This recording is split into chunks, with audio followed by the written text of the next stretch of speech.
This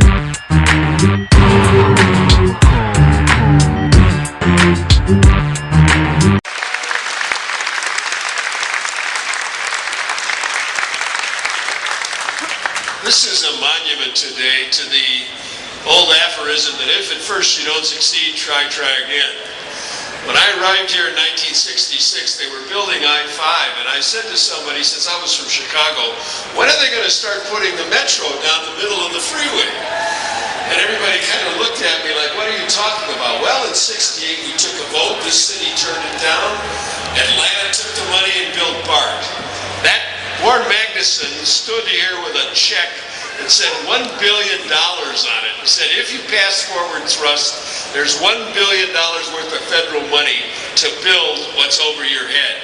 It didn't happen then. And so when I went to Congress, I got a group together up at the University of Washington. Brock Adams was there, and there were a whole bunch of people, Norm Dix, and we said, let's start a metro. But everybody had his own plan. There were 100 plans, as many people as there are here today.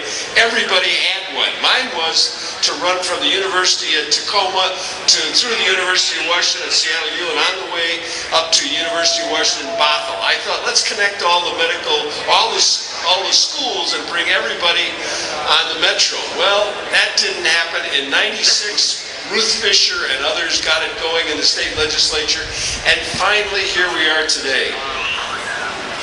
And I got my ticket to ride while I was still alive. Now, what's happened in Washington, D.C. is going to happen here, folks. In Washington, D.C., when they laid out the original thing, people said, oh, well, where should it go? And Georgetown said, no, we don't want it here. And other places, and that thing has just grown like Topsy. It's going to happen here. You will actually one day ride across the I-90 bridge, because they built the lanes in it 100 years ago to go to the east side, and it's going to go all the way north. It should go all the way to Tacoma. Norm isn't here, but let me tell you, Norm was very effective. Ian Brock got the earliest money of all. That's why there's that little segment down in Tacoma, unconnected to anything. They're waiting for us to get there. It'll be a few years, but one day we'll be able to ride from Everett all the way to Tacoma. Thank you.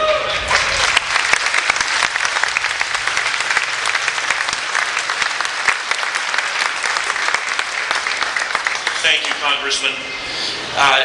The other part of the federal government, of course, is the executive side.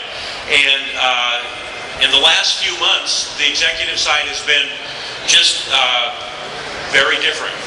And we are very excited today that we have with us the administrator of the Federal Transit Administration. He is no stranger to Seattle. He is no stranger to this project. When we were going through those more difficult waters, he was a staff person working with Senator Patty Murray and making sure that we did what we needed to do to get this project back on track. He gave us some tough love. He gave us some great advice and counsel, and at the end of the day, he and the senator were great champions and helped make this happen. Please give a great warm Mount Baker welcome to FTA Administrator Peter Rogoff.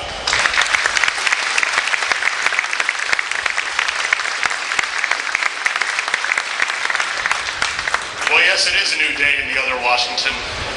And I want to say on behalf of President Obama and Secretary Ray LaHood, congratulations to the entire Puget Sound region for this extraordinary step forward today. This really is a victory lap for Seattle and the entire region, and something that people here have waited for a very, very long time. As Mr. McDermott pointed out, this project has been talked about, debated, argued about, and talked about again for decades. I'm sort of a newbie to this project. I've only been working on it for about 9 years.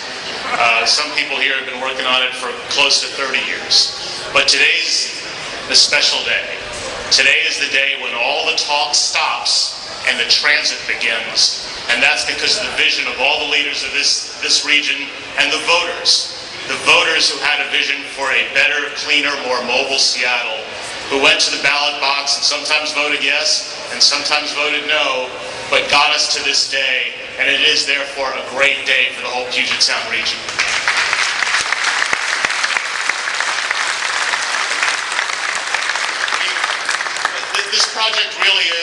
precisely what President Obama is talking about when he talks about economic recovery. It's putting dollars toward investments that hire thousands and thousands of people and give them steady jobs, but they're also investments that improve the livelihood and quality of life for millions of others. It's investments that give us more time with our families. It's investments that get us out of traffic jams. It's investments that clean up our environment and give us a cleaner planet to leave to our children. That's what our recovery efforts are all about. And just in recent months, about $122 million in recovery money has gone into Seattle. The federal government, through the FTA, has put $500 million, half a billion, just into building this project. But we're not stopping there. We've also committed to putting over $800 million into getting this system up to Husky Stadium. And we're not stopping there. This system's going to go to the east side. This system's going to go south. It's going to go farther north to Northgate and beyond.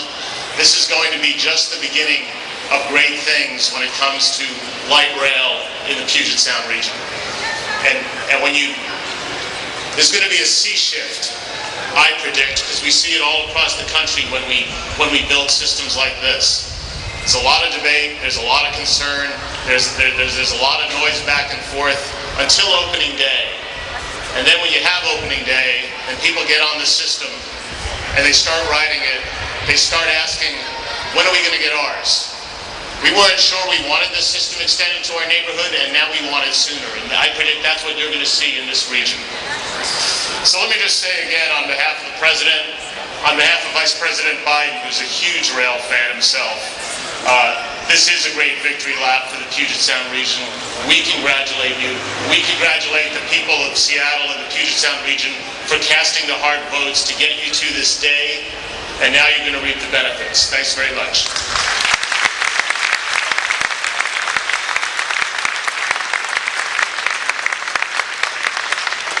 Thank you, Peter, and we'll look forward to those conversations about Northgate and Bellevue and Federal Way and beyond. It's an exciting time. This is a day of celebration, and I know that Joni Earl has been walking around with such a smile that I think that her cheeks are about to cramp up. And we're all very happy today, but I wanted to, for just a moment, to share with you something that we just did a few minutes ago in the Beacon Hill Tunnel.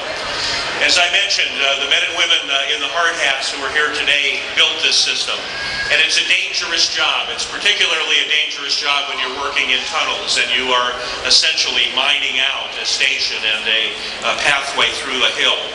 And a few minutes ago, we unveiled a plaque in the Beacon Hill Station to honor the memory of Michael Merriman. Michael lost his life on February 7th of 2007 in the construction of our light rail system in the Beacon Hill Tunnel.